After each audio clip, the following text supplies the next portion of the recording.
Hey there folks, this is Kid Dog from Gaming Unlimited's audio podcast. I am here filling in for my wife here on episode 5 of The Edge. So, let's not beat about the bush, let's head on in to our first video.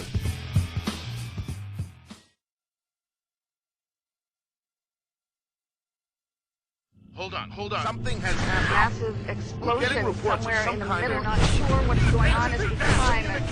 Confirmation that a nuclear device has been detonated in Saudi Over Arabia. 10 million lives have been lost. This historical day will bring the world into a day with the joint U.S. and European missile shield project going And a live. step closer to a new era of peace.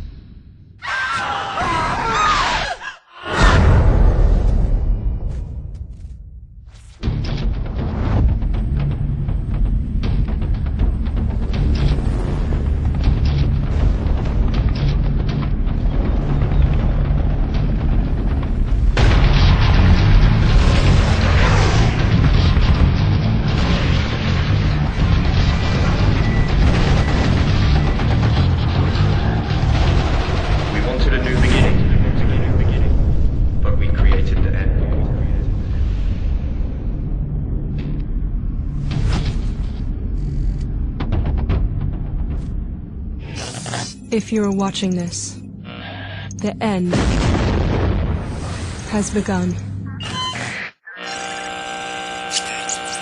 WMD's Declassified Brief. WMDs. When a faction in this war is against the ropes, and the opposing side has the advantage, DEFCON 1 is triggered, allowing both sides to have access to the most powerful weapons in their arsenals. WMDs include kinetic strikes for the U.S. forces, tactical high-energy lasers for the European faction, and vacuum bombs for the Russian Spetsnaz.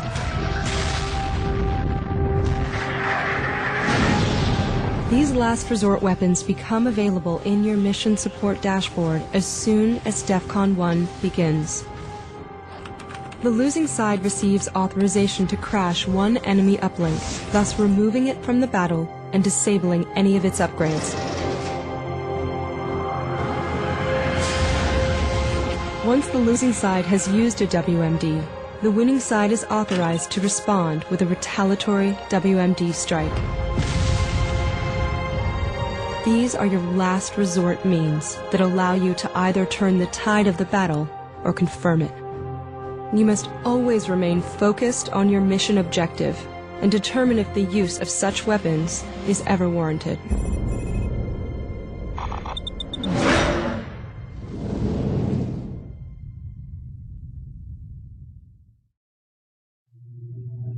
Hey everyone, it's me, the Dog Lord himself, and this is going to be like normal reviews. I know it's titled, I dropped that. Oh, I'm awesome. Hold on. It is going to be like normal reviews. Because a lot of people have been asking me what I think of the new Sonic RPG. Well, I reserved it a while ago, and I got it today, which is a day after it came out. See? Got it. And people have been asking my opinion of it, what I think of it, how I think it's going to be. I haven't answered a lot of them because it's a repeated question. So I figured I'd take this time to do a little review of it. From what I've played so far. I've played far enough in that I think I have a general idea of how the game is going to be. I can't get any DS footage because any DS emulator I've ever found refuses to work. So, I'm doing the best I can here as far as DS games go. Like I said, I reserved the title, got it today. Even got little styluses, complimentary styluses for reserving it, which was pretty cool. They're actually really nice. And while I was there, I also picked up a strategy guide because I can. I actually haven't used it yet. I've been playing it on my own, so yeah. So anyway, the game is awesome. Okay, not completely awesome, but it's great. Okay, BioWare generally did a good job with this one. I am very pleased with how the game turned out. I was concerned because it's Sonic and RPG. Those two words don't seem to fit together well, but it works. It actually is a really fun game. I I think the first good thing I can say about it is it's very old school, in a sense. It feels like you're playing a Sonic game when you're playing. Even though it's an RPG, you feel like you're playing a Sonic game, because they mention a lot of old school things. They mention Dr. Eggman's... Or actually, I think they call him Robotnik in the game, honestly. I think so. They mentioned his first ever plan, which was, kidnapping little animals and everything. You start out in Green Hill Zone, just like old school. There's some old school sound effects used in the game. It's great. It's a very nostalgic feeling game. And the other good thing about this, I mentioned it's old school. There are very few things from any of the newer Sonic games. The most recent Sonic game that has anything from is Heroes. And the only thing from Heroes is Omega. That's it. Most of the game is Sonic Adventure 2 and before. There's nothing past Heroes. There's nothing. You don't see anything that's coming from Shadow the Hedgehog. You don't see anything from Riders.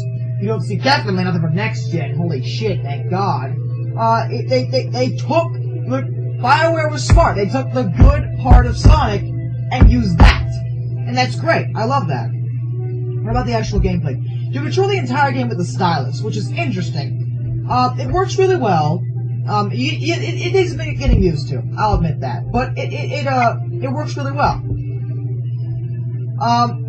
You go along various maps. There's no random battles. You see the enemies on the screen, and if you run into them, you start a battle. Okay, that works. That's fine. In the battles are an interesting part of the game because they work. The game reminds me a lot of Paper Mario. They use a lot of things, attributes from the Paper Mario series. For example, you control. They're turn-based battles, but you control a lot of what goes on. Like, you use the stylus for your POW attacks, which are your character's heavy attacks, essentially.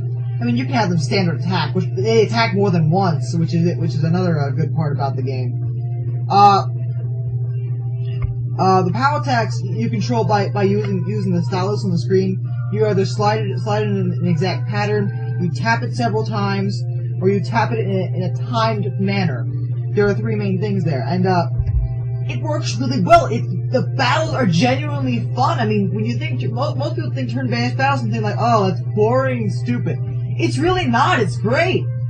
And the story isn't half bad either. I'm pretty impressed with the story though so far. It's a little confusing right now. I haven't played too far, but I'm sure it's going to get better. It's good. It's good already.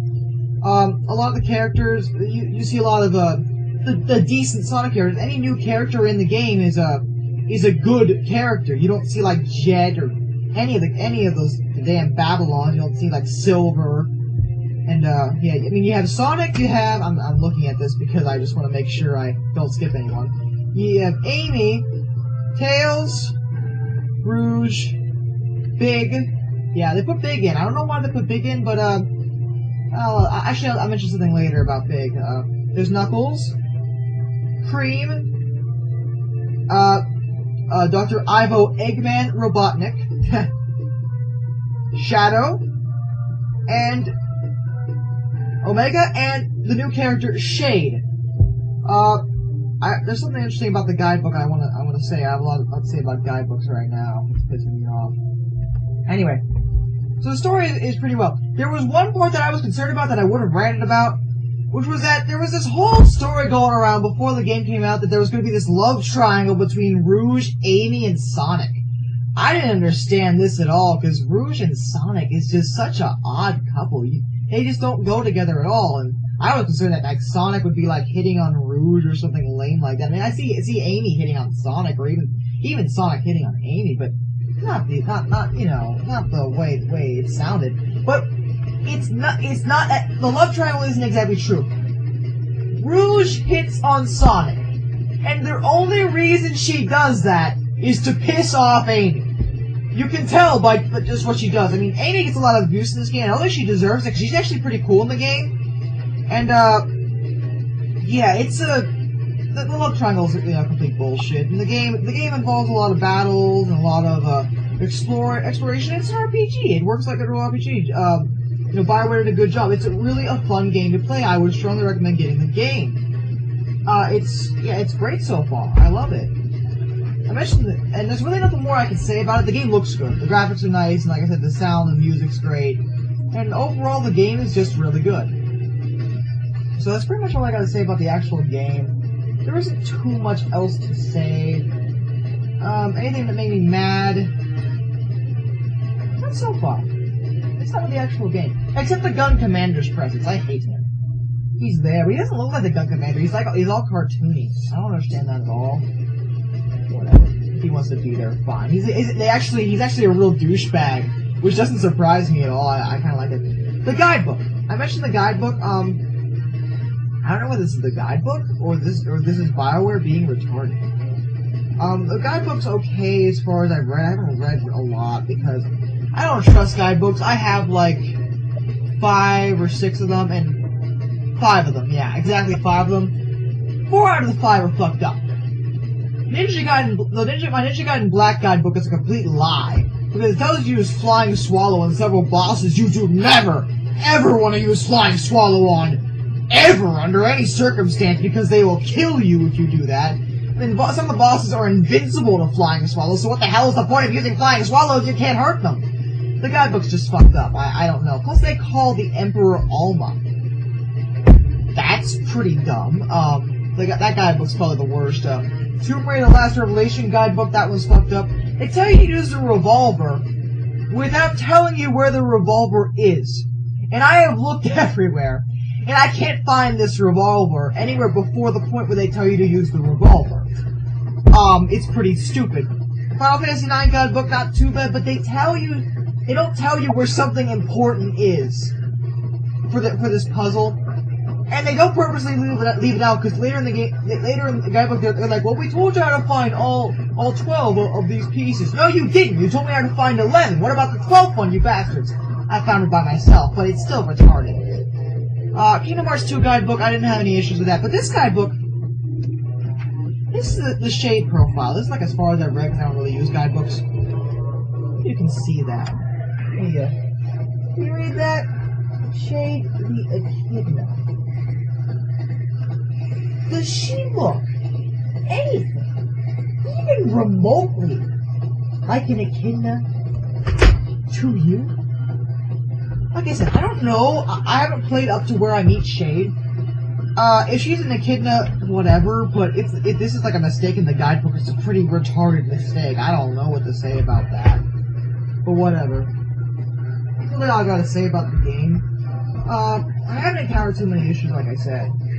The story's good, the characters are good, and the best part is, there's no voice acting. The characters all speak in text boxes, so the fanboys can't argue about voice acting anymore. Yeah, I was so happy when Sonic started talking, and I was like, is he using a text box? Yes! You did something smart, BioWare! Sweet! It was great.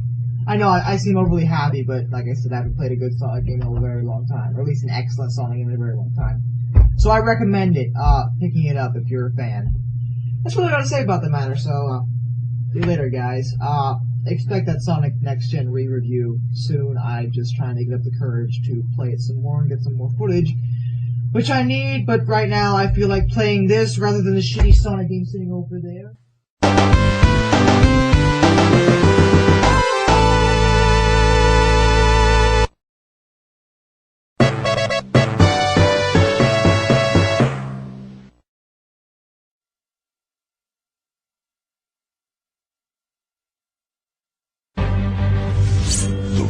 Came from the east. Honorable soldiers with undying loyalty. Okuji-san is coming to America to teach Shogo how to lead. Is that good or bad? That depends on who you are. But as the world's most powerful gang, corrupt Stillwater with a deadly alliance. It's a pleasure to meet you, Mr. Okuji. Shall we get down to business? The Ronin have a stake in Poseidon's palace. Okay, so what's the plan? You and I enter the casino here. We need to distract this security guard.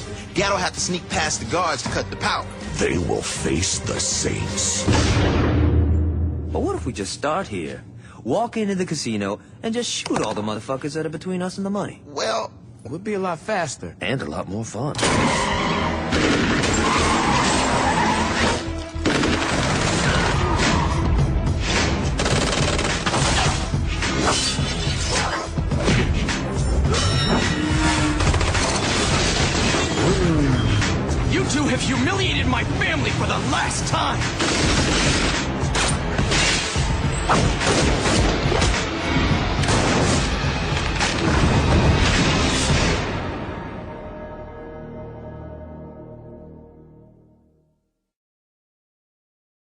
This Friday, come to thegamersgarage.com to see the weekly newscast where BioMonkey and Death Vanquish give you the latest and greatest in video game news.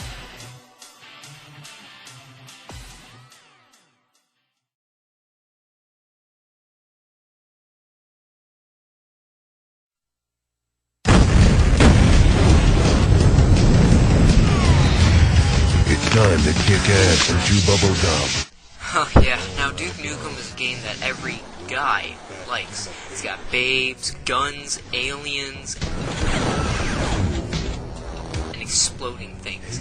Now that is just a game I would buy right there. And by babes, I mean babes. Duke Nukem has you to where you're walking into like pornographic things. I mean, really.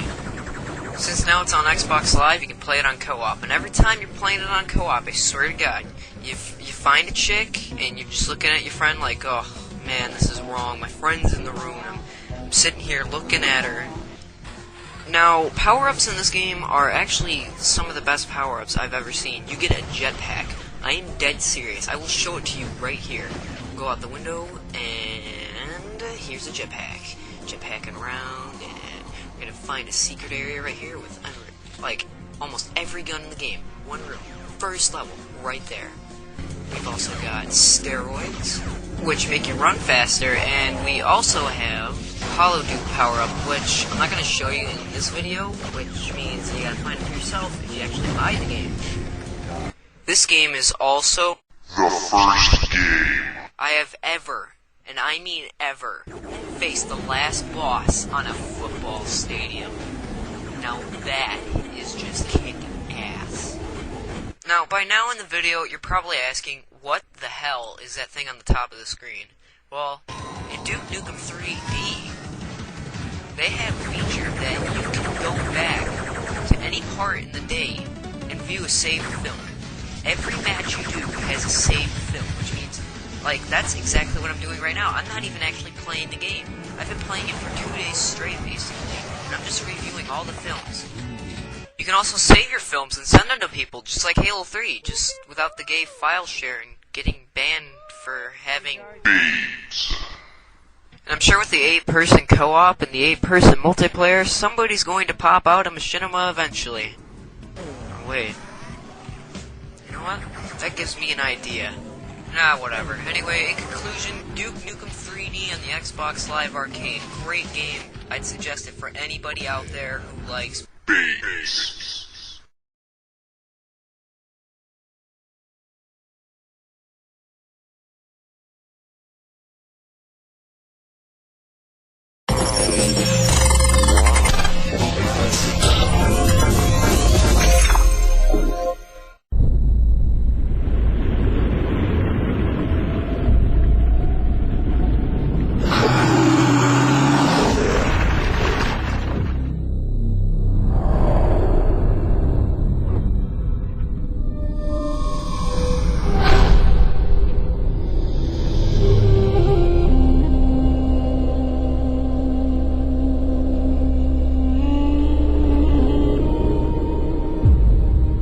They offer no record of their history.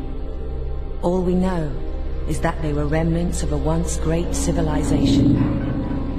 A civilization that saved us, along with our rivalries, before being consumed by a darkness that even they could not resist. And the darkness that consumed them remains out there on the edges. Whilst we draw blood amongst ourselves, the darkness edges ever closer to extinguish our light forever.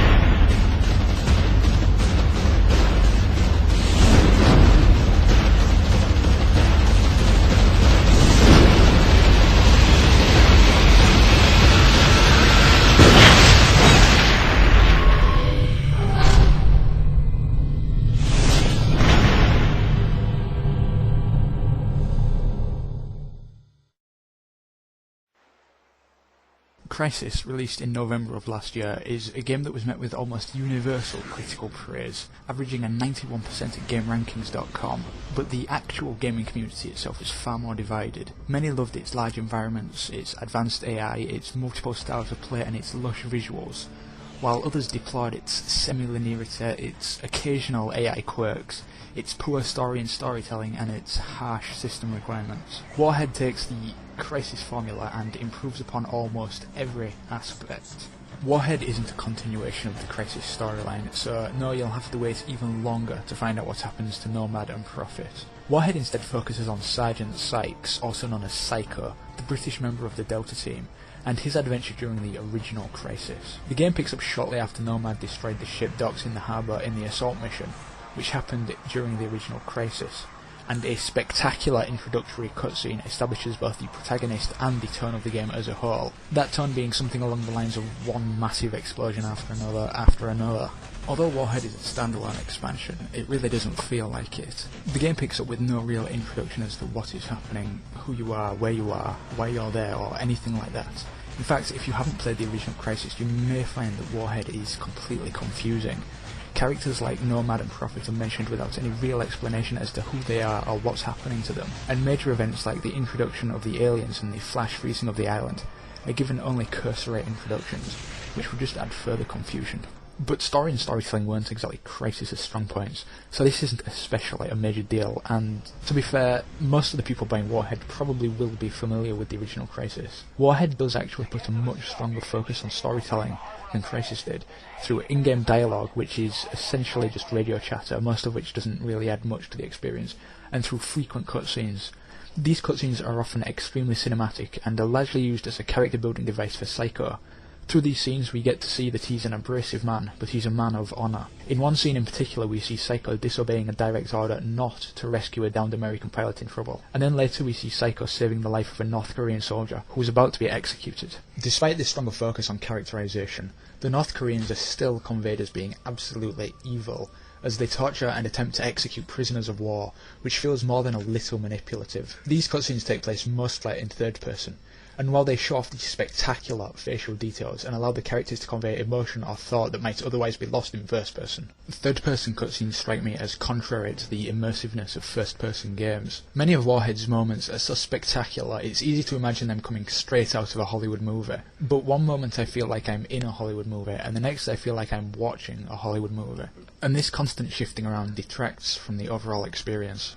Being an expansion, the game doesn't deviate at all from the formula set out by Crysis. The game takes place entirely on the island. You do of course have your nanosuit with all the same abilities, and you're still fighting North Koreans and aliens. But Warhead has taken every part of Crysis and improved it. Although the game still has the kind of linear level-based structure as Crysis, the environments are often much larger than they were in Crysis. The game does a good job of balancing the larger areas where you can explore and attack your enemies from multiple directions with the more linear A to B areas, which helps keep you focused without ever making you feel constricted. The whole game is very well orchestrated. Warhead also does a better job of balancing the human and alien encounters. In the original Crysis, the first 2/3 of the game were all humans in the lush jungle environment, while the final third was all aliens in the icy jungle environment. This final third was considered by many to be much weaker than the earlier stages of the game, as the environments became far more linear. The icy environments weren't as fun to fight in, there was less incentive to use the nanosuits, and in particular the aliens could see through your cloak. Warhead has addressed all of these issues. Unlike Crysis, Warhead isn't split in half. The opening 2 hours is set in the beautiful jungle environment and you're fighting NKs. Then the area is flash frozen and you're fighting NKs and aliens at the same time in a 3-way struggle. Then after a brief underground interlude, and there's no 0G this time, you're back out in the regular jungle environment again. Then you're fighting aliens, then NKs, then aliens and NKs. Warhead constantly mixes things up and there's never the opportunity to get accustomed to the environment or the style of combat. In fact, everything moves so fast that there's barely chance to catch your breath. Warhead has a much stronger focus on action and combat than the original Crysis, often throwing huge swarms of enemies at you from all directions. But the stealth route is an even more viable option than before, as the alien machines no longer see through your cloak as they did in the original Crysis. Why this isn't explained in the game, but it's definitely a change for the better. It adds a whole new layer of diversity to the alien encounters, giving you the option to stealth past them if you like. There's also a new alien variant that drains your suit energy and shields other alien machines from attack, meaning you have to strategize during battles, making fights with the aliens far less straightforward than in Crysis. Add all this together and throw in a giant walker or two which you actually fight properly this time, and Warhead's alien experience is far more complete and much more enjoyable than Crysis's. As you might expect from an expansion, there are a few new weapons for you to play with. There are anti-tank mines, which are especially useful as there are way more vehicles for you to fight in Warhead. There are also claymore mines, but you won't have much opportunity to use these. The grenade launcher is a nice addition, but it comes off as a little superfluous, as Psycho can now carry up to 15 grenades. Probably the best addition is a replacement for the pistol, which the manual describes as a micro machine gun. As with the pistol in the original game, this gun can be dual-wielded. Dual wielding has been modified slightly. Rather than your fire button controlling both weapons at once, your fire button controls your left hand and your right mouse button controls your right hand. Your right hand cannot be remapped, it's fixed to the right mouse button. And while this may not affect many gamers who perhaps have their right mouse button bound to zoom, as the micro machine gun has no zoom, gamers who prefer a more old school configuration of having the right mouse button bound to jump will find it especially annoying. The only way I could use my right hand weapon was if I did so while jumping repeatedly. For me, and for others who use a control scheme similar to mine, dual wielding was simply poorly executed, which is a big shame as the weapon has some great stopping power at close range when dual wielded. The original Crysis has some of the most advanced AI ever seen in a first-person shooter, but it did come with more than a few quirks. Many of these quirks have been ironed out, and most of the AI's features as a whole have been improved. For example, it's now far more obvious that the AI will attempt to take cover when under fire. But Warhead's AI, like all advanced AIs, still has a few quirks. I only experienced a few niggles here and there, like NKs getting stuck in the geometry or not noticing me, but I mostly had to stage these instances. They didn't manifest even once during regular play, with the exception of clearly improved pathing. The alien AI doesn't seem much improved, but this is more of an observation than a criticism, as the alien AI functioned just fine in Crysis, and it's fine here too. Crytek really went to lengths to make people believe that Warhead would both run and look better than the original Crysis. Although there are conflicting reports all over the internet, some saying it is better, some saying it isn't better, I can't say the game looks or runs better than Crysis, based on my playthrough. The game looks pretty much the same as Crysis, but understand that by that I mean it's the best looking game ever made, and I noticed no performance improvements, and actually occasionally dips in performance compared with Crysis. This is understandable and to be expected. The environments are consistently larger, there's more in them, and there's far more going on all at the same time. But I can't say that the game gave my 8800 GTS any real trouble. The audio is much the same as Crysis, which is to be expected from an expansion. But one nice and very unexpected surprise is the revamped musical score. Taking a page out of Fear's book, there's excellent combat music featuring heavy drums, which makes everything feel faster paced, and it adds a lot to the atmosphere. Warhead has some of the best music I've ever heard in a first-person shooter. Another neat little touch is that Psycho's nanosuit speaks with an English accent when using the female voice. As with the original Crysis, Warhead is a very flexible game, and how long it lasts will depend entirely on how the player chooses to play the game. My playthrough took me slightly over 7 hours, playing at difficulty 3, but I can see the game being finishable in as little as 4 hours. And as with Crysis, Warhead has a lot of replay value as you explore different ways of killing your enemies and different ways of playing the game.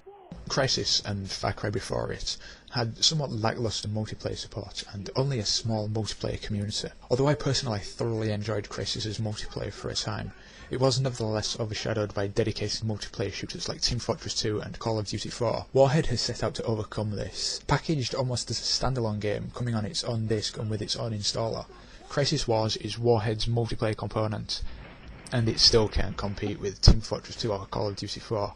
But the nanosuit does add a very interesting dynamic during combat. Most of my time was spent either sneaking up on guys while invisible or getting sneaked up on by guys who are invisible. But fun though it is, it can grow old pretty fast. Crysis Wars makes Warhead a sweeter deal than it already is, and it's definitely worth checking out, if only to get your full money's worth out of the game. But fans of multiplayer shooters are better off looking at dedicated online shooters. Like Crysis, Warhead is primarily a single-player experience. Ultimately, Warhead is what you'd expect from an expansion pack out of Crytek. It fixes everything Crysis did wrong and it improves everything Crysis did right. If you didn't like Crysis, Warhead isn't going to change your mind. But for those who loved Crysis, there is simply no reason at all to not buy Crysis Warhead.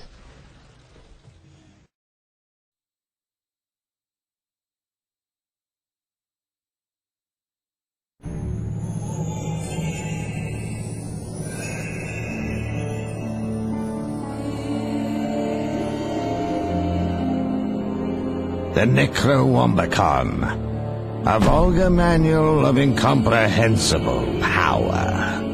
Only a fool would attempt to possess it.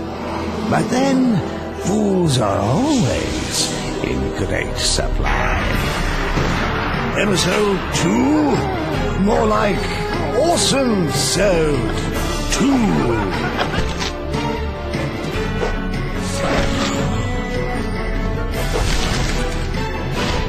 Start fresh or continue with your old character.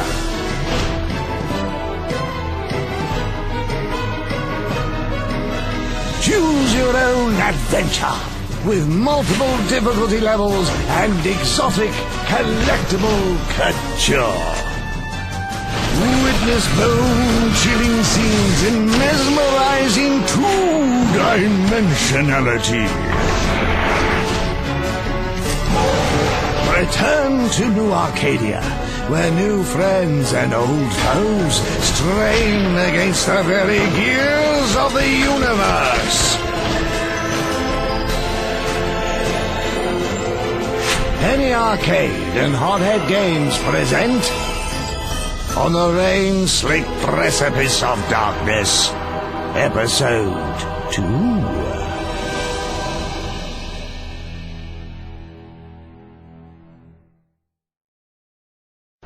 Hey guys, welcome to another edition of Is It Worth Your Wii Points? This is Viper29. Today we are going to take a look at the much anticipated game that every Mega Man fan has been waiting for, and that's Mega Man 9.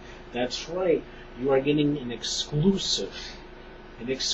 Not too many people have even reviewed this yet. I don't even think any have. If I'm wrong, correct me. It's okay to be wrong.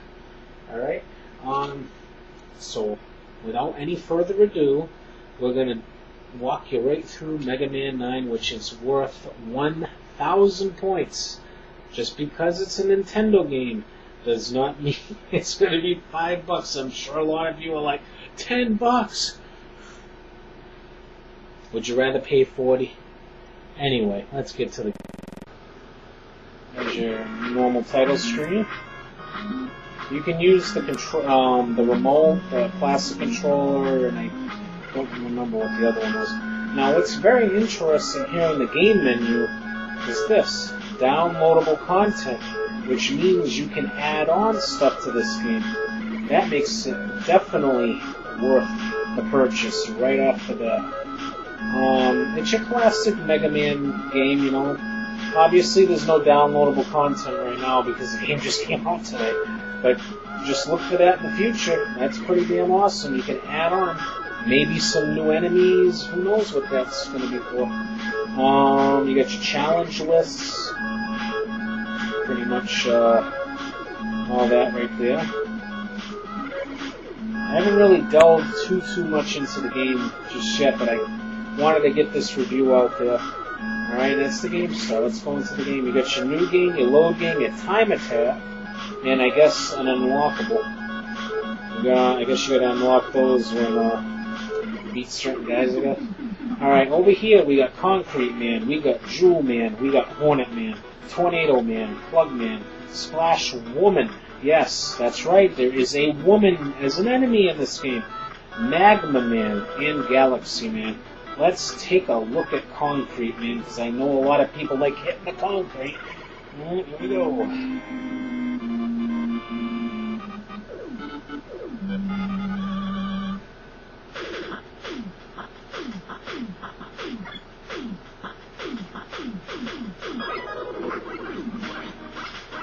Watch out for these rocks coming down. I haven't played this level yet. I've played the Tornado one, and I've played the Plugman stage. They look fairly decent. I mean, you know, you gotta put yourself in the NES era. Oh, Jesus. I'll tell you what, I haven't, you know, you guys gotta understand, you know, I'm gonna die because I've only played this a couple of times, so I haven't played this the first time playing this level. Alright, let's restart this. See, there's the pause, weapons energy. It's pretty self-explanatory, but you also get items right over here, right over there, over there, and then you get your normal E, which is your energy. The M, I believe, I think it's missiles. I'm not sure what that is yet. Alright, let's reset. Oh, too close. And I'll show you another level. It doesn't take long to get this started, so it's not a waste of time. Here we go.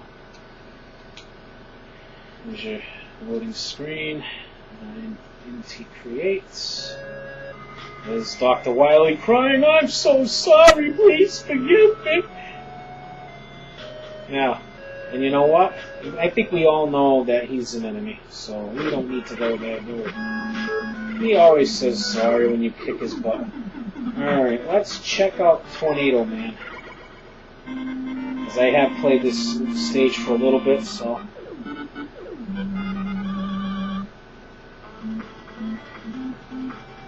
Now, for those of you that are Mega Man followers and have seen the trailer, you'll recognize this music. This was in the trailer. Now watch this one. Shoot the, without being shot. Oh, let me shoot you. Ooh, look at that. Shot, that's pretty freaking wild. Shoot him in the balloons and watch him fall down. Alright. Now this is what makes, wait a minute, let me get up to the platform. Now this is cool right here. I like that. How he does that. He goes back and forth, back and forth. Whoa. I just lost it. That's what happens when you talk and play. Alright. Alright, the thing with this is you've got to make sure you're up. You can't be down or you're going to fall down. See, like down there? See, like that, when you go up, you can do that. There's another balloon. Oh, and it hits you! Oh, not cool. Not cool at all.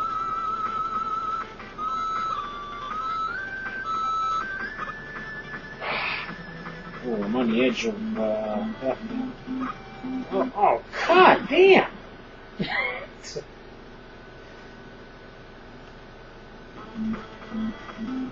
Let's try this. Let's give this another go. I mean, the levels are pretty polished. I mean, as for how hard they are, well, I haven't really... I mean, I'm sure this is challenging because, you know, mostly every Mega Man game is. Oh my god. Wow, I didn't die. What the hell? Usually, if you fall, you die. You just die. You usually don't go to the next screen. See how that's happening? That's different.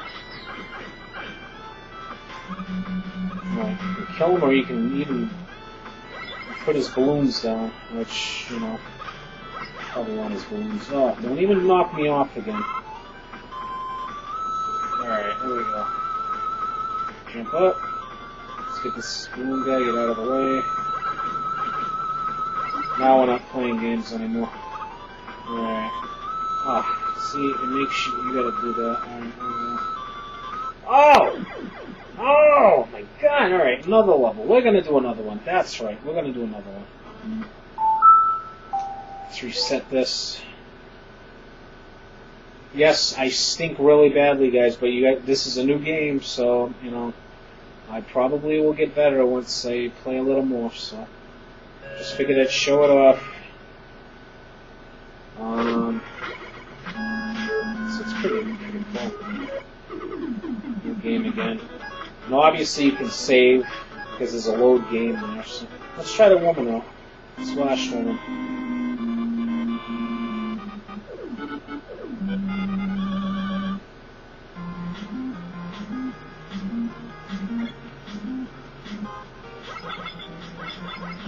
Oh, damn, you can't even hit that. Oh. Oh, whatever you do. See, and it'll explode when you do that. Don't hit it. Oh, don't walk by it either. Okay. Go down here. Oh, what the hell?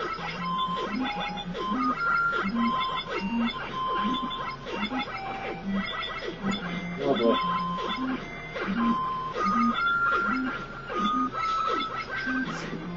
Wait a minute. I'm black. What's that all about?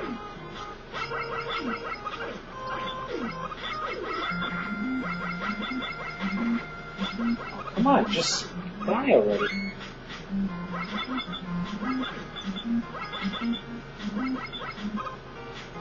Just go down here to hell with him. Oh! Watch out for that. Good googly goo. Show you another level. Yes, we're gonna. I don't know if I'm not gonna go through all of them because I don't want to spoil it. I'm gonna show you one more level. And that'll do it because I don't want to spoil it. But is this worth the Wii points? Of course it is. Of course it is. It's worth $10. Come on. If a new Mega Man on the newer consoles came out, you'd be paying like $40-50 for it. Alright, let's try Jewel Man.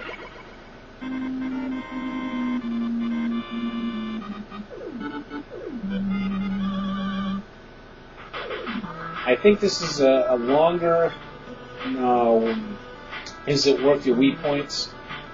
Because usually the Wii points episodes are not, they're just right, as meaning that they're not that long, that way people.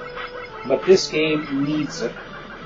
This game needs to be long because we need to show you what this is all about and what you get in the game and all that. And the downloadable content is going to be very interesting when that starts getting used. What that's going to be used for, I have no idea. It's probably new levels or maybe new weapons or something like that. I don't remember them even talking about downloadable content. Maybe I missed that. Oh, watch out for... Oh, damn! Well, the challenge fact is there, folks. Well, hope you guys enjoyed the footage. I hope you enjoyed Mega Man 9, and like I said, it is worth your Wii points. No doubt. You definitely need to pick this up. It's available today, as of 12 o'clock Eastern Standard Time. It is available. It's ready to go. I played it for about 10 minutes, and I just had to get a review out. So, yeah. What the heck? What is that?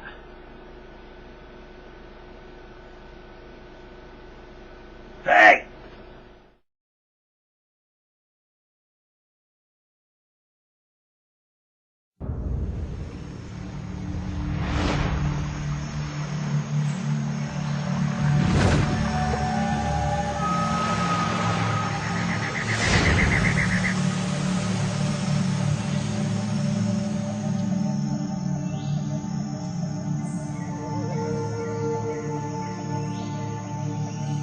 I still don't see how Thailand is connected to Vikings, or ruins under the Meta Hell, even Avalon for that matter.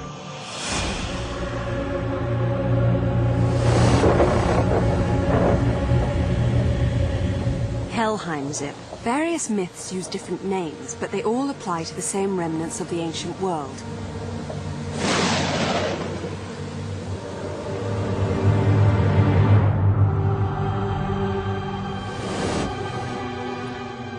Thor's hammer, Mjolnir, was powerful enough to level mountains. But how does all this relate to Avalon?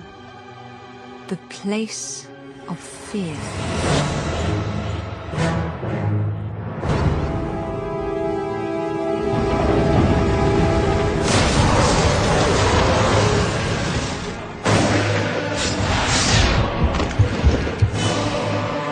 I need Thor's belt to get his hammer, and I need the hammer to kill a god.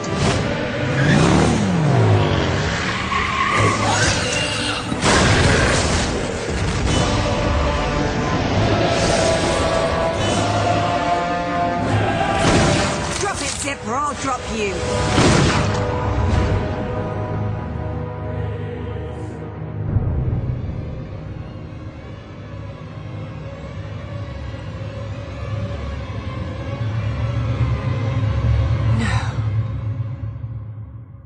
I'm very pleased to see you again, Lara.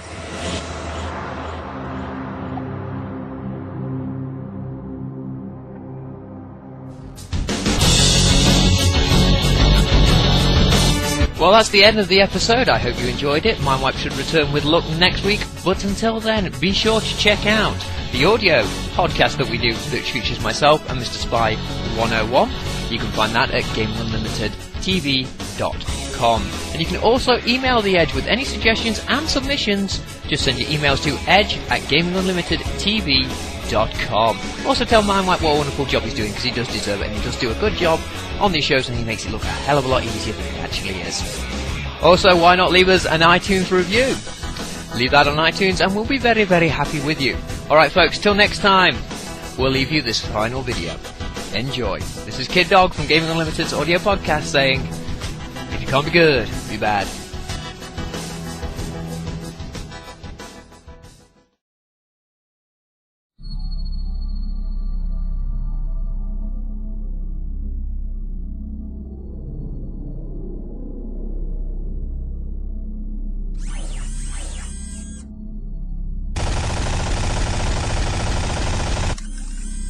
Owned. Nice one. So what were you saying? Oh, did you see Lost last night? It was the premiere of Season 4. Are they still on that damn island? Well, yes, they are lost on it and... Lame. I was playing Call of Duty 4. FPS excellence. Are you kidding? Halo 3 phones Call of Duty 4. Halo 3 is Call of Duty 4's bitch. You are a bitch. I think I hate you more every day. Good. My work here is done. Another tie. How boring. A strange game. The only winning move is not to play. How about a nice game of chess? OMG. Chess is for nerds. You know who I ran into last week? Who? The Companion Cube. OMG, I hate that guy. What a douche. Yeah, he was talking shit. He is almost as bad as number 3. Where is number 3? I haven't seen him for a while. He was disassembled because of his attitude. Oh, how sad. Not really. My fucking turkey is dry. Damn it. Mine too. Sometimes I want to tear this whole damn place apart. Did you see that android in the lunch line? Nice ass on that one. Yes, I would insert my floppy into her disk drives. High fives. Did you hear that? Someone is there. Tell them you see them. Why? I don't see them. It scares the hell out of people. ROFL. Okay. I see you. Ask her if she's still there. Are you still there? She didn't say anything. No shit, Sherlock. What should I say now? Come out, bitch. I'm pissed. About the last organic that got past us? No, I just tried to access my Facebook account. It said the website was blocked. You didn't see the memo. Facebook and MySpace are banned. WTF, my Jetman score was so good. I miss all my apps. This would never happen at Black Mesa. Do do do do do. Do do do do do do do do. Do do do do do. Do do do do do do do.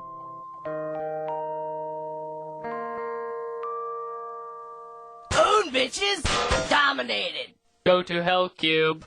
Get your ass off me. Yeah, you guys like getting the cube on your face? Boom! Oh yeah? Wait till you get incinerated. What are you talking about? Whoa, whoa, whoa! Whoa, whoops, kinda hot! I'm sorry for everything! Oh my god! I'll see you in hell, Cube. Oh my god. Fuck. Ow, son of a bitch. What the shit? Balls. Shit. Do you ever wonder what happens when we die? What? You know, if our lives will ever mean something. Not this again. Will there really be cake? God, this day can't get any worse. You had to open your big mouth. I wonder if there will be cake. Fuck you.